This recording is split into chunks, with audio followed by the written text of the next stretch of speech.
And with Packers President and CEO Mark Murphy on the Packers Tailgate Tour. How are you? Been making stops at senior centers of advocates for folks with special needs, and now a fundraiser for an event here in Beloit. You're seeing schools as well. Sure. Right? No, it's been great. Second day of a 5-day tailgate tour. Mostly southern Wisconsin. We'll be heading over towards the Madison area. But yeah, no, it's a great. I think it really it separates the Packers from most other teams. Yeah. It's not something that I don't think any team does anything like it, and it's a way for us to kind of give back to communities that have supported us over the years, and then also to thank our fans. I was with Leroy Butler at one of the first stops in Kenosha, and he's been added to your board of directors, which he's really excited and proud of. And he said, the best thing is I get to work with the Team Foundation because, Mike, we go to some of these social agencies where if we don't come and help them out, they may have to close their doors. Yeah, well, first of all, it's great to have Leroy on our side, and just such a great spokesman for the organization. But yeah, no, it's a tribute to Kathy Dworak, who kind of oversees all of our community outreach. And the foundation, and foundation's really important, but there's a lot beyond that. I think our overall community impact this past year was over $12 million. So that's a high priority for us, is giving back. You're being humble, but I know that, man, you really light up some faces of fans, people who kind of maybe feel a little forgotten about, and they actually get to see you and your guys in person. I mean, it's tremendous. Yeah, well, I think they really love seeing the players. I'm like an old man. Who's this guy? But yeah, no, it's this is our 18th tailgate tour. I think I've been on 16 now, and it's really fun. Obviously, especially at the stops at the schools, to see the excitement. And it's usually a surprise. So when they see the players walk in, it's pretty exciting. And the other thing that's really is rewarding, we always have a combination of, usually it's three former players and 3 current players, and to see the interaction between them it's a lot of fun. Right. Yeah. Great experience for the players.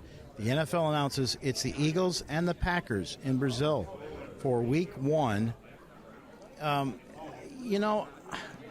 much gain is there in markets like London and Germany and Mexico? I mean, does the league actually see an increase in merchandise sales or people wanting to stream games and interest in the NFL? They do. I think TV particularly has been helped dramatically in terms of the international games. It's a long-term play, though, really. And I think, this year we'll have 5 international games. Next year, I think it goes up to 8. So it's something that is a high priority for the league. And it's the trip to London was phenomenal. Just for our first time to see the the fan support that was there. You were there, and that was pretty impressive. And I'm really looking forward to seeing Brazil. I think we're the most popular team in Brazil, and really anxious to see the kind of support we'll get in the game. Have you or anybody in your front office been to Brazil before? Yes, I have not, but we sent about a week ago. We sent 7 people down. Actually, the league sent people from Philadelphia, Cleveland, and Green Bay because they hadn't made a decision yet. So. Got a lot of feedback, and we're looking forward to it. It is a long trip. It's about a 12-hour flight, and just kind of working through some of the logistics for the league. But I'm confident things will work out with the league.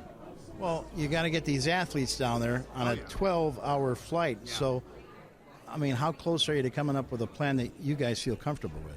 Yeah, no, I think I'm confident we'll do it, and it's a long flight for the Eagles too. I think we're all kind of dealing with it, and this is a high priority for the league and international growth, and the goal is right now the NFL is a top 3 sport in 3 countries: United States, Mexico, and Canada, and the goal is to significantly increase that. And it'll be great for the NFL, and obviously the Packers being it's. Yeah, I think what makes us popular is not only the history and tradition and success we've had.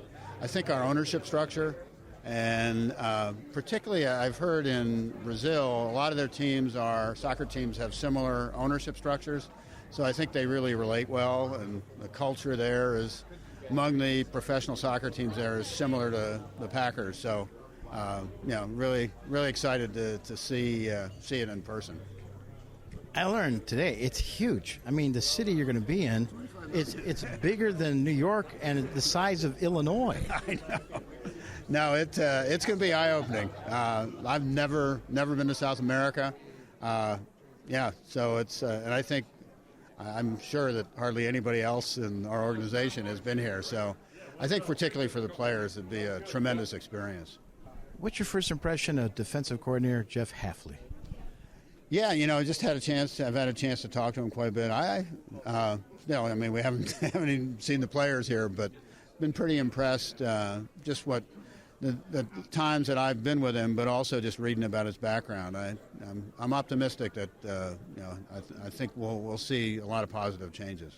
Can I ask the former safety what he thinks of Xavier McKinney? Xavier McKinney wouldn't be on our team if Jeff wasn't fully on board. So he's excited about him, and I am. You just watching. I remember when we played them, made a couple plays that really stood out, and you look at it. He's young. I think he's only 24, and yet he's had a lot of experience and takes the ball away, and looks like he really tackles well. As well. So, I'm anxious to see him. I think he'd be a really good addition. I got a room full of about 300-400 Packer fans waiting for you, Mark Murphy. Thanks for your time. Oh, thank you, Mike. Thanks for making the effort to get down here.